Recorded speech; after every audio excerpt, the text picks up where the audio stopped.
Alright, fantasy football fans, are you ready to talk some fantasy football running backs numbers 21 through 30? Yeah. Yeah, baby. Yeah.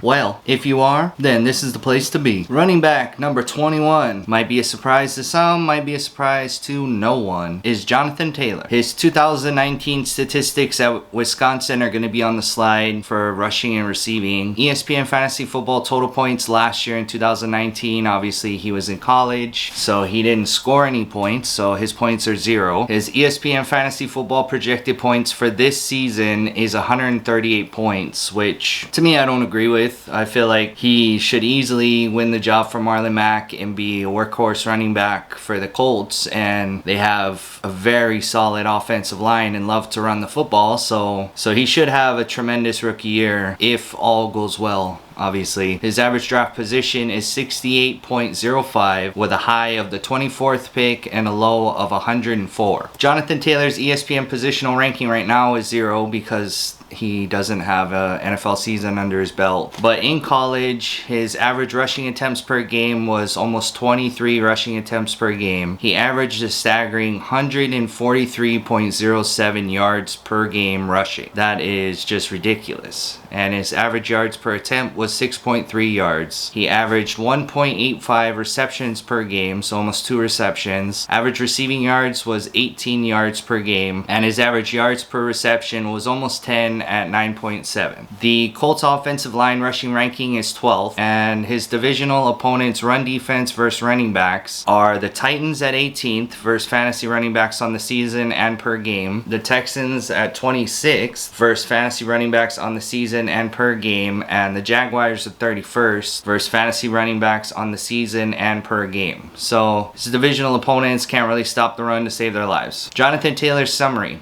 only 3 players in the last 30 years of NCAA football have won the Doak Walker Award, the most outstanding running back, in back-to-back years. They are Ricky Williams in 1997 and 1998, Darren McFadden from Arkansas won it in 2006 and 2007, and Jonathan Taylor, who won it in 2018 and 2019. Jonathan Taylor rushed for 2,000 yards in 2 of his 3 seasons at Wisconsin and barely missed the mark in his first year as a starter in 2017 with 1,977 yards. So he's 23 yards short of a third straight 2,000 yard season. Other notable members of the 2,000 yards rushing club at NCAA level include Barry Sanders, Marcus Allen, Derrick Henry, Christian McCaffrey, Matt Forte, Ray Rice, Melvin Gordon, LaDainian Tomlinson, Tony Dorsett, Ricky Williams, Tevin Coleman, and Ray Rice. So that's a very, very good group of people to be grouped in with. Couple Hall of Famers and a lot of good starting running backs. Over his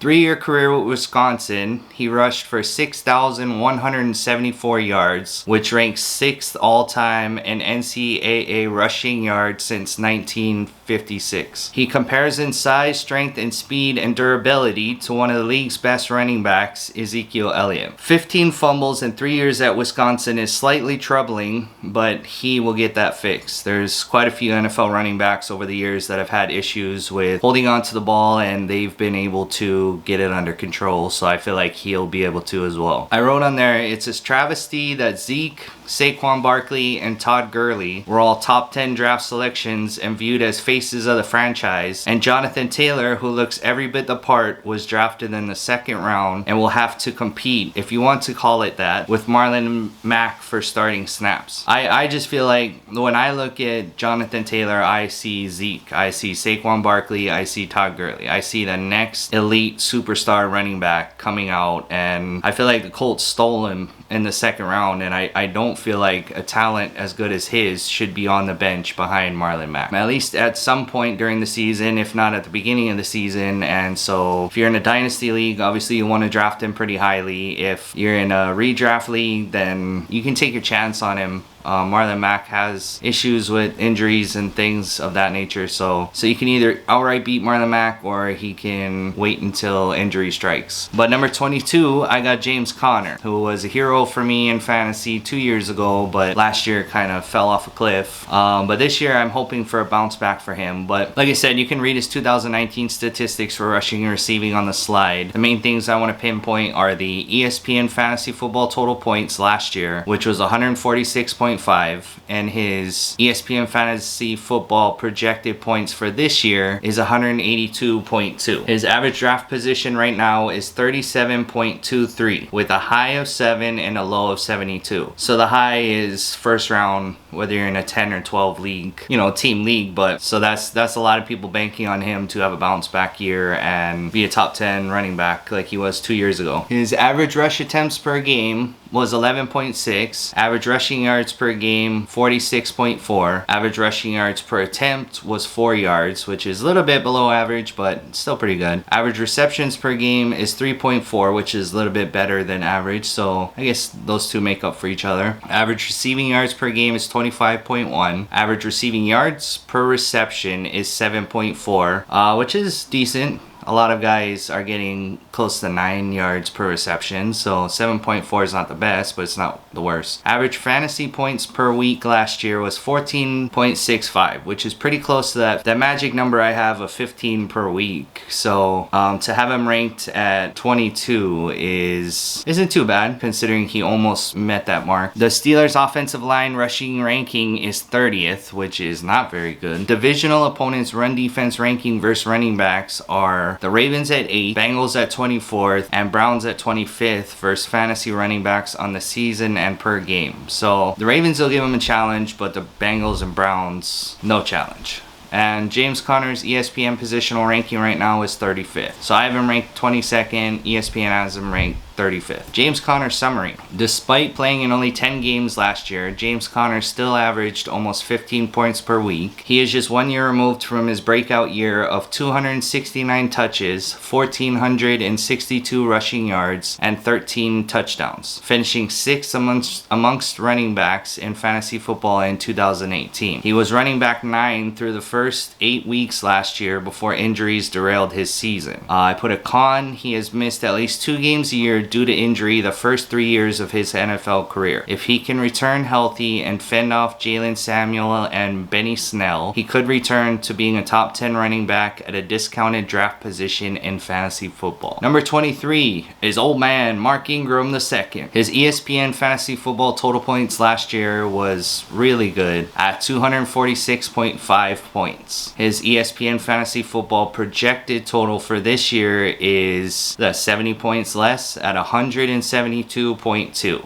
So they're expecting pretty drastic drop off for him this year. His average draft position is 38.39 with a high of 26 and a low of 71. His average fantasy football points per week last year was 16.43. So obviously better than the 15-point mark that I like these players to be at. Mark Ingram's ESPN positional ranking currently is 11th. I have him at 23rd. He's at 11th with ESPN. Average rush attempts per game was 13.46. Average rushing yards was 67.86. Average yards per attempt was 5 yards. Average receptions was 1.73, so almost 2 receptions a game. Average receiving yards was 16.46, and average yards per reception was really good at 9.5. The Ravens have the 3rd best offensive line rushing ranking, which is really good. Obviously, they had one of the best rushing offenses last year with him and Lamar Jackson just running all over everybody. The divisional opponents' defensive rankings versus running backs is the Steelers at 6, which is a tough defense to play against, and then the Bengals and Browns at 24th and 25th. So he'll have a hard time against the Steelers, but other than that, he'll be fine. Mark Ingram's summary. Mark Ingram has been a top 15 running back for the last 6 years straight. He's 30 years old now, and with the Ravens drafting of J.K. Dobbins in this year's draft, I could see his receptions and carries going down this season. He's rarely used in the passing game. He only accounted for 7% of the Ravens receiving targets last year, and that number will decrease as J.K. Dobbins will be utilized on third down and obvious passing situations. Mark Ingram handled only 37% of the team's total carries last year, so a decrease in carries would obviously further limit his already limited role in the offense. He had 15 total touchdowns last year, ranked 4th among running backs, which is a number I don't see him reaching again this year, further decreasing his fantasy value. At this point in his career, I see him as a 2-down and short yardage back and a placeholder for Dobbins as the future at the position. Number 24 is David Montgomery. His ESPN fantasy football total points last year was 172.4. His ESPN fantasy football projected points this year is 174.1. His average draft position right now is 56.50 with a high of 31, so the beginning of the third round, and a low of 84. So ESPN has him gaining 2 total fantasy points from last year to this year. So he'll have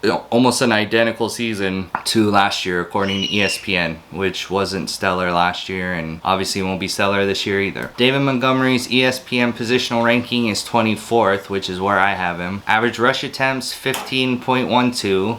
Average rush yards 55.56. Average yards per attempt is a meager 3.7 yards per attempt, which is obviously less than average. Average receptions 1.56. Average receiving yards is 11.56 a game. Average yards per reception is 7.4. His average fantasy football points per week last year was 10.77. So obviously 5 points less than I'd like, but 10 points every week, that's not too bad. Bears rushing offensive line ranking is 29th. So they're, third from last place? So they have a very horrible offensive line. Oh no!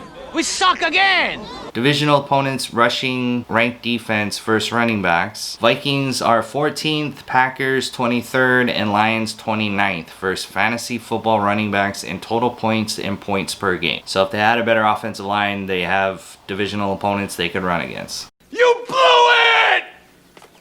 David Montgomery's summary. Con. The Bears had the 29th ranked rushing offense. They lost Chris Long to retirement and didn't address the offensive line until the 7th round of this year's draft. That doesn't bode well for Montgomery, who might see defenders in his face as soon as the ball is snapped again this year. Tariq Cohen is still on the team, so I don't expect Montgomery to be used as a third down back or in obvious passing situations, which obviously hurts his PPR standings. The Bears did sign Jimmy Graham and draft Cole Kmet to play tight end, so maybe their idea is to run more 12 personnel looks with 2 tight ends on the field as blockers, but most likely not because neither of said tight ends can block. So they didn't address their offensive line in the draft, they barely addressed it in free agency, and so I have no idea what the Bears are planning to do because they don't have a quarterback that can throw the ball and they don't want to address the offensive line to help them run the ball. So who knows what they plan on doing. Just have such a stacked defense that maybe they don't need score points and they can't find a kicker that can kick between the goal posts. So who knows what's their plan. Oh no! We suck again! Montgomery will be a high volume guy you can count on to get 20 carries a game and can hopefully take a step forward this year. The defenses in his division are weak against the run, the best of which the Vikings lost a fair amount of defensive starters to free agency. So hopefully the Bears' duct tape offensive line can open some holes for him versus his divisional opponents. I put that he's a flex option with the potential to be an RB2. But I'm not going to hold my breath on it. Number 25 is Clyde EdwardsHelaire. Obviously his ESPN total fantasy points was 0 because he's a rookie this year. This year they're projecting him to score 220.3 points, which is extremely good. That's close to top 10 numbers. Average draft position right now is 23.42 with a high of 15 and a low of 31. So you'd have to grab him in the middle of the second round or early third round. His average rush attempts per game is 14.33 in college. Average rushing yards per game was 94.26, which is outstanding. Average yards per attempt 6.6, also off the charts. Average receptions per game 3.66, so like 3.5 to 4 catches a game. Average receiving yards 30.2. Average yards per reception 8.2. The Chiefs offensive line rushing ranking is 28th, and their divisional opponents' defensive ranking versus running backs is the Broncos are 10th, Raiders 15th, and Chargers are 22nd versus fantasy running backs in total points and points per week. Clyde EdwardsHelaire summary. His small stature will limit his carries at the goal line and in short yardage situations. Damian Williams is expected starting running back this year, with EdwardsHelaire being relegated to a third down and pass catching specialist at least to start his career. He was the 32nd overall pick in this year's draft and the first running back selected. While he may not be tall or fast, he has elite elusiveness and is the future of the position in an offense that likes to target their running backs in the passing game. Will become the eventual starter this season, either by outright beating Damian Williams or getting the job after the eventual injury bug strikes Williams. So obviously in dynasty drafts, you want to draft him early, either the first pick or second pick. In a redraft league, I would say get your bona fide starting running backs and receivers first and then grab this guy after. If somebody else wants to be overzealous and draft this guy early, then you let them do that. If he booms, then oh well, you missed your chance. But the likelihood of that is not slim, but I would say like it's 50-50. So I would prefer an established running back like a Derrick Henry or somebody like that over a Clyde EdwardsHelaire. Unless he's sitting there in like the 6th or 7th round, then maybe snag him. Number 26 is Devin Singletary, a guy I had high hopes for last year, and he just never lived up to the billing, and I don't think he will this year either. His ESPN fantasy total points last year was 148.9. His projected ESPN fantasy total points this year is 178.9, so they project him to gain 30 points this year. Average draft position is 42.84 with a high of 18 and a low of 113. Average fantasy points week last year was 12.4. Devin Singletary's ESPN positional ranking right now is 33rd. Average rush attempts per game was 12.58. Average rushing yards per game was 64.58. Average yards per attempt was 5.1.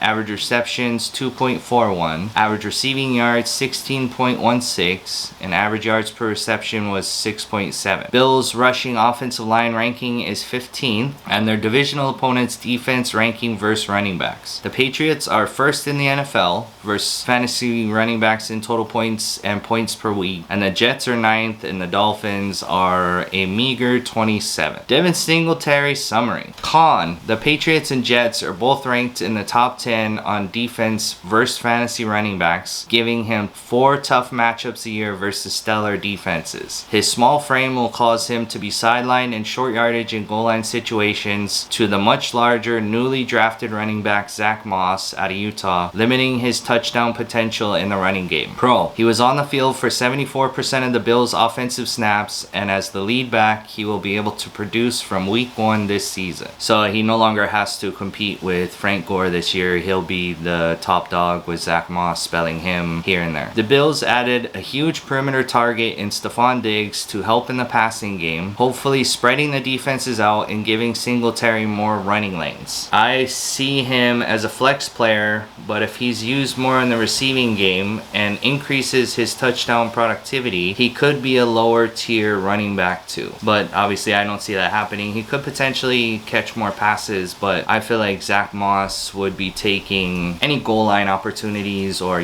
red zone opportunities, so when you need to pound it in at the goal line, so Zach Moss could steal some touchdowns from him. And coming in at number 27 is Raheem Mostert. His ESPN fantasy football total points last year in 2019 was 166.2. His ESPN fantasy football projected points this year is 184.6, so an increase of 18 points from last year. His average draft position right now is 47.13 with a high of 27 and a low of 89. His average fantasy points per week is 10.38. His average rushing attempts per game was 8.56.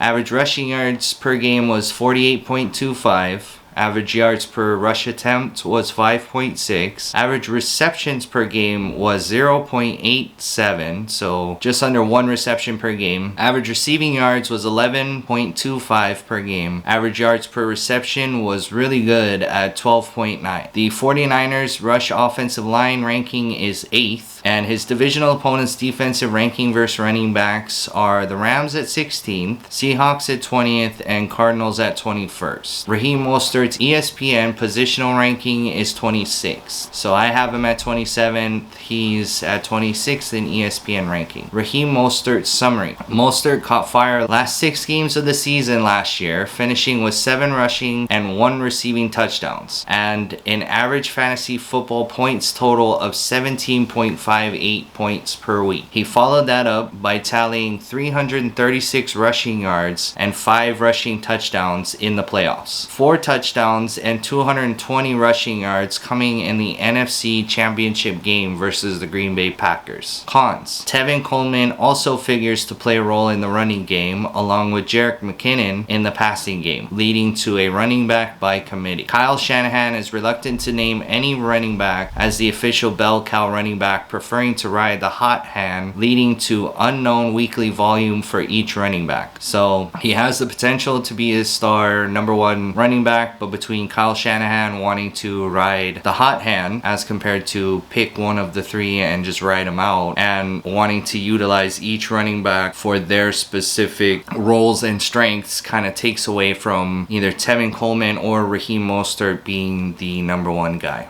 Number 28 is another rookie, DAndre, which is pretty good. Average draft position right now is 51st with a high of 21 and a low of 86. His average rush attempts per game at Georgia was 14, his last season with Georgia, so last year. Average rush yards per game is 87. Average yards per attempt was 6.2. Average receptions was 1.71. Average receiving yards per game was 15.42, and average yards per reception was 9 yards. So that's pretty solid. Average yards per reception was 9, which is exactly what I just said. The Lions rushing offensive line is ranked 20th, and the divisional opponents rankings versus running backs. We got the Vikings at 14th, Bears at 17th, and Packers at 23rd. DAndre Swift's summary. DAndre had a successful 3-year career with the Georgia Bulldogs as a runner and receiver. He figures to initially be the backup to Kareem Johnson, will work to get in on the passing game and on third downs. The Lions selected Swift with the 35th pick in this year's draft, signaling they are not satisfied with Kareem Johnson and are looking for his replacement. Swift is the future, but if Johnson stays healthy this year, Swift might play a smaller role as a change of pace receiving back. If Johnson gets injured again and Swift steps into the starting role, he has solid RB2 potential. For now, he is a PPR flex at best. Number 29 is Kareem Hunt. Last year's ESPN fantasy total points was 101.4. His ESPN fantasy football projected points in 2020 is 175.1. His average draft position is 71.84 with a high of 18 and a low of 122. His average fantasy points per week last year was 12.67. Kareem Hunt's ESPN positional ranking is 47th currently. His average rush attempts was 5.37. Average rush yards 22.37. Average yards per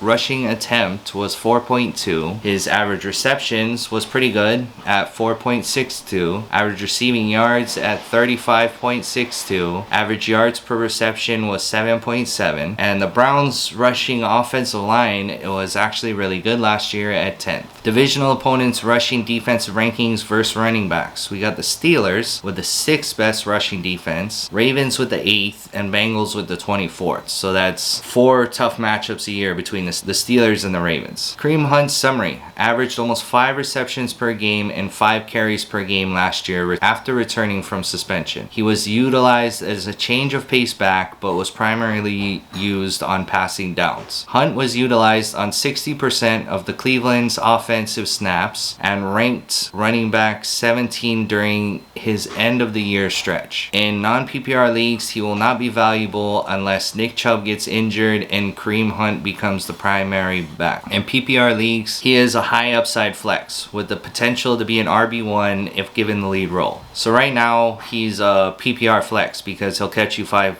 catches a game and he'll rush the ball 5 times. So he'll give you 5 points at least for his 5 receptions. He could take one to the house, giving you 6 points for a touchdown. So if you're desperate, you can use him as a flex, but you could just draft him and hold on to him in case something happens to Nick Chubb, because we've seen in Kareem Hunt's rookie year, if if he's given the lead role responsibilities, he can be a top 10, if not a top 5 running back. So the way they have it situated now with Nick Chubb carrying the team on his back and Kareem Hunt just playing the backup role, he's flex at best right now, but that could all change as the season goes along. And at number 30, I have Jordan Howard. His ESPN fantasy football total points last year was 111.4. His ESPN fantasy football projected points in 2020 is 148.2. Average draft position currently is 87, with a high of 47 and a low of 126. So currently he's getting drafted as high as the end of the 4th round in a 12-team league. Average fantasy points per week last year was 11.14. And that was in a committee with the Eagles, with Miles Sanders. Jordan Howard's ESPN positional ranking currently is 44th. I have him at 30th. He's at 44th in ESPN's positional ranking. He averaged 12 rushing attempts, 52.5 yards, and 4.4 yards per carry. His average receptions, he averaged one reception per game with an average receiving yards of 6.9 yards per game and an average yards per reception of 6.9. So if you only catch one ball a game and it's for 6.9 yards, then obviously you finish the game with 6.9 yards. The Dolphins' rushing offensive line ranking is last place at 32nd. His divisional opponent's defensive rushing ranking versus running backs. The Patriots are the top dogs in 1st place, the Jets are in 9th place, and the Bills are in 13th place. So that doesn't bode well for Jordan Howard, having the 32nd best offensive line and 3 defenses in your division that are in the top 15. Jordan Howard's summary: in Howard's first 4 years in the NFL, he has rushed for 3,895 yards, which is 3rd among running backs, behind only Todd Gurley and Ezekiel Elliott. His larger build will be utilized in short yardage and at the goal line, which will hopefully bring an increase in touchdowns if the Dolphins can get in the red zone. Is viewed as the day 1 starter at the position, but after the draft day trade to bring in Matt Breida to the team, Howard will once again find himself as part of a running back committee. Cons: Miami has the NFL worst run blocking offensive line, and the 3 teams in his division rank in the top 15 in defending the run. So in 6 of 16 games, he will be at a disadvantage trying to run the ball. Jordan Howard is a flex at best. He is not utilized in the passing game, dropping his value in PPR. The Miami Dolphins rebuild of their entire team will take a couple of years, so I don't see the offense or the offensive line being improved enough from last place last year to showcase Howard to his full potential. And that's everything. Thank you very much. I'm sorry my phone's going off. I'm sorry if you can hear any background noise. I hope you enjoyed this episode, and if you agree with the running backs, you agree with them. If you don't, you don't. That's fine. I'm doing this for fun. I'm not getting paid, so if anybody watches this and wants to leave me a comment, then I'm more than happy to respond to it. Anyways, thank you very much. See you next time.